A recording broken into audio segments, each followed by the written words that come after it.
আমরাও খুব ভালো আছি। তো চলো, আজ হচ্ছে মঙ্গলবার আর চলে এসেছি আমি নতুন একটা ভ্লগ নিয়ে। এখন বাজে 9:30। এসো ঘরে, 9:30। আর এই দেখো আমি সকাল সকাল সমস্ত ঘর দুয়ার সব কিছু পরিষ্কার করে নিয়েছি। আর আজকে একটু মেঘলা ওয়েদার আছে, যার জন্য আমি এখনো কাপড় কাচা শুরু করিনি। ভাবলাম চলো একটু পরে করবো। তো সকালে তো তোমাদের দাদাভাই অফিস গেছে, তখন একবার চা খাওয়া হয়েছে আর এখন একবার আমি চা বসিয়েছি। এই দেখো, এই যে আড়ুষের জন্য 1/2 কাপ জল নিয়েছি, এটা আড়ুষোনার জন্য দুধ হবে। আর এই যে আমার জন্য একটু চা হচ্ছে, আর এখানে আড়ুষের জন্য আজকে পায়েস হচ্ছে। কালকে রাত্রির দুধটা খাওয়া হয়নি, তো ভাবলাম চলো কি করব, আমাদের আড়ুষোনা পায়েস খাবো করছিল, চলো ওর জন্যই একটু পায়েস বানিয়ে দেওয়া যাক। তো বন্ধুরা দেখো, আমার আর আরুষের এই যে খাবারটা নিয়ে চলে এলাম এই ঘরে, সোফাতে বসে বসে খাবো দুজন মিলে। তো আরুষের জন্য আছে পিডিয়াশিওর আর বিস্কিট, আর আমার জন্য আছে চা আর বিস্কিট। আর সকালে একবার তো চা খেয়েছি বললাম তোমাদের, এখন আরেকবার খেতে ইচ্ছে করলো তাই খাচ্ছি। ঠান্ডা তো আছি মোটামুটি। আর সকালে আমার ব্রেকফাস্ট আজকে বানানো হয়ে গেছে। আজকে না, ধরো রোজই বানানো হয়ে যায়, সকালবেলাতে উঠেই বানানো হয়ে যায়। তো আজকে ব্রেকফাস্টে আছে আলু ভাজা আর রুটি, তো সেটা একটু পর খাবো। এখন একটু চাটা খেয়ে নিই, তারপর খাওয়া যাবে। আর আরুষানার ওই যে বায়নার জন্য একটু পায়েসও করেছি, তো সেটা ওকে দেবো, একটু পরে দেবো, কারণ এখন তো এটা খাচ্ছে, তাড়াতাড়ি খিদে পাবে না, তাই ভাবলাম একটু পরে দেবো। আর এসব খাওয়া দাওয়ার পর বন্ধুরা আমাকে তো আবারও কাজে লেগে যেতে হবে। আর এই সময়টা আমার একটুখানি বসি, আর সেই সময়টা আমি ছেলের সাথেই কাটাই। তো আজকে পড়বে না বলেছে, তাই আর পড়ালাম না, জোর করলাম না, তাই একটু গল্প করছি। আর বাকি টাইমটা তো কি বলবো, ওর মনিও থাকে না, বাড়িতে স্কুলে চলে যায়, বাবা তো থাকেই না, তারপরে আবার ওর দিদিও চলে যায় স্কুলে। তাই ছেলেটা না এখন প্রচণ্ড একা, তাই আমার পিছন ঘুরে মা একটু খেলো। তো আমার তো ওর সাথে খেলাই হয় না, কারণ এই যে রান্না করতে হবে, তারপর তো স্নান খাওয়া দাওয়া, সেই সন্ধ্যাবেলাটা একটু ফ্রি হয়, তখন ওর সাথে একটু খেলা যায়। তো এখন ওকে এই যে গল্পর ছলে ওর সাথে খেলার ছলে ওকে এই খাবারটা খাইয়ে দিতে হবে। তো এই যে আমার একটা যুদ্ধ যাকে বলা হয়।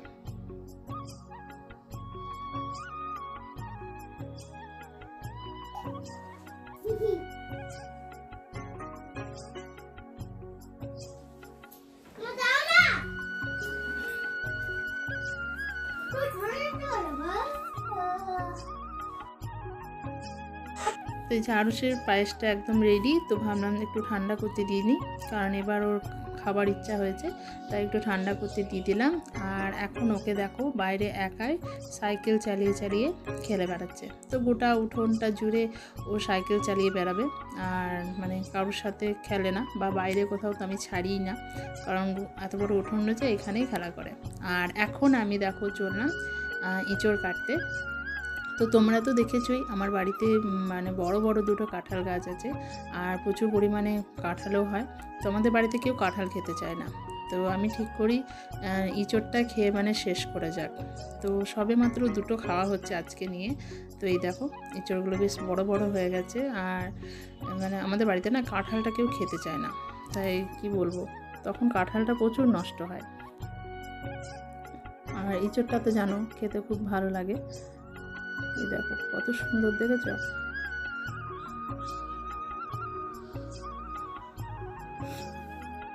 তো এখন একটু কেটে রেখে দেবো, আটাটা ঝরে যাক, আর তারপর এটাকে কেটে নেব। তো এই দেখো বন্ধুরা, ইঁচড়টাকে কাটতে বসেছি। আর ইঁচড় কাটতে গেলে কিন্তু সবার প্রথম হাতে ভালো করে তেল লাগিয়ে নিতে হবে, কারণ এই আঠা কিন্তু লাগলে আর ছাড়ে না সহজে। তাই দেখো খুব ভালো করে হাতে সর্ষের তেল লাগিয়ে দিলাম, আর নিচেতেও আঠা পড়বে বলে একটা পেপার পেতে নিয়েছি, আর তারপরে দেখো কাটতে শুরু করলাম। তো ইঁচড়গুলো না খুব নয়, একটু শক্ত টাইপেরই। প্রথমে ভাবলাম যে খুব সুন্দর হবে, কিন্তু এই গাছের ইঁচড়টা খুব একটা ভালো নয়। দেখো একটু বেশ শক্ত টাইপের। তো এটাকে প্রেসারে সেদ্ধ করেই রান্না করতে হবে, নাহলে কিন্তু অত সহজে সেদ্ধ হবে না।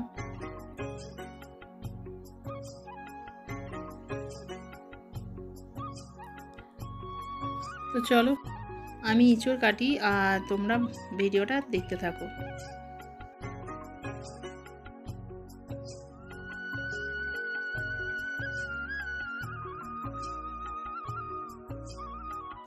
বারণ করেছি কিন্তু তোমাকে, সরে যাও কিন্তু, আমি বললাম বটির সামনে থেকে সরে যাও, আমাকে এখন স্ট্রাইক দিয়ে দেবে।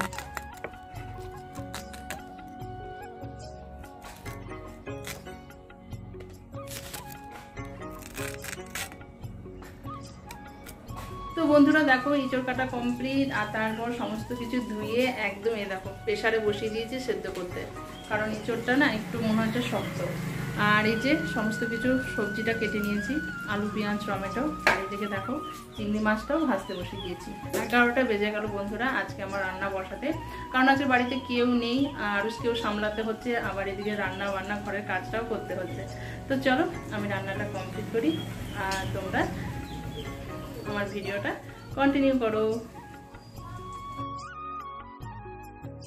তো এই দেখো বন্ধুরা ইঁচড় একদম কেটে ধুয়ে রেখে দিয়েছি, আর ইঁচড়গুলো দেখো ছোট ছোট করে কেটেছি। এখানে চিংড়ি মাছটাও ধুয়ে জল ঝরিয়ে নিয়েছি, আর এখানে আলু পেঁয়াজ সমস্ত মশলা আমি কেটে রেখে দিয়েছি। এতে করে কি বলতো রান্নাটা করতে মানে তাড়াতাড়ি হয়, আর এমনও অনেকটা বেলা হয়ে গেছে, তো মানে রান্নাটা এবার তাড়াতাড়ি বসিয়ে দিই। আর এদিকে দেখো আমি মশলার জন্য আদা রসুনটাও নিয়ে নিয়েছি, জাস্ট পেস্ট করলে হয়ে যাবে। আর এই যে কড়াইটাও বসিয়ে দিয়েছি। তো দিদি দেখো মানে দিদি মাছটা ধুয়েছিল, তো কালকের মাছ আনা, তো মাছটা ধুয়ে দেখো কত সুন্দর করে ধুয়েছে, কারণ চিংড়ি মাছের মধ্যে না অনেকটা মানে কি বলবো তেলটা থাকে, তো সেটা তো আমি অনেক সময় মাছ ভাজতে গিয়ে ধুয়ে ফেলে দিই বন্ধুরা, কিন্তু মানে দিদি দেখো কত সুন্দর কালো কালো জিনিসগুলো দেখছো, এটা হচ্ছে চিংড়ি মাছের তেলগুলো, তো সেটা কিন্তু মানে ফেলেনি, খুব সুন্দর করে মাছটা বেছেছে যাতে তেলটা থেকে যায়, আর এই তেলটা থাকলে কিন্তু মাছটার অনেক বেশি টেস্ট হয়। তো চলো বন্ধুরা আর দেরি করব না, এবার রান্নাটা চলো তাড়াতাড়ি শুরু করে দিই, আর তোমরাও দেখো আমি কিভাবে করছি সব কিছু।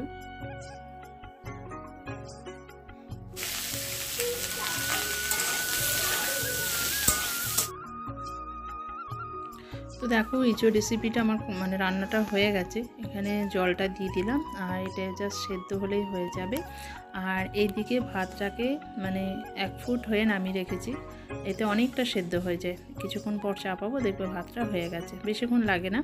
আর এদিকে বেগুন ভাজতে বসিয়েছি, আর এখনও রান্না বাকি আছে। দেখো এখানে ফুলকপি, মটরশুঁটি, গাজর, শিম এ সমস্ত কিছু দিয়ে একটা মাখা মাখা সবজি বানাবো, আর এখানে ডিমটা সেদ্ধ করে রেখেছি।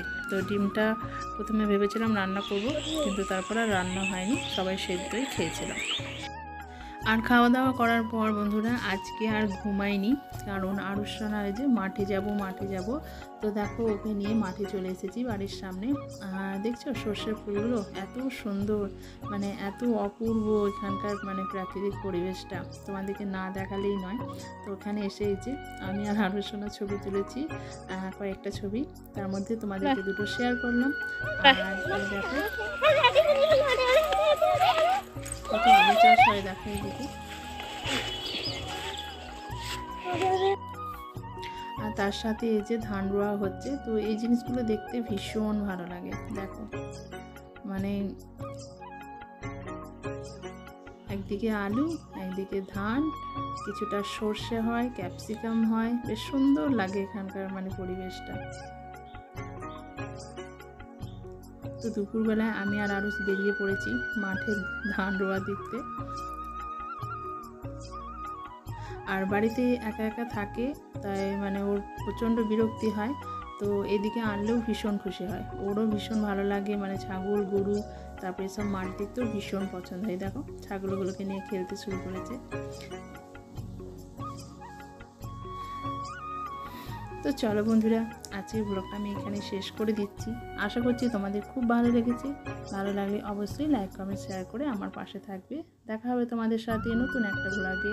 সবাই খুব ভালো থাকবে, সুস্থ থাকবে। টাটা।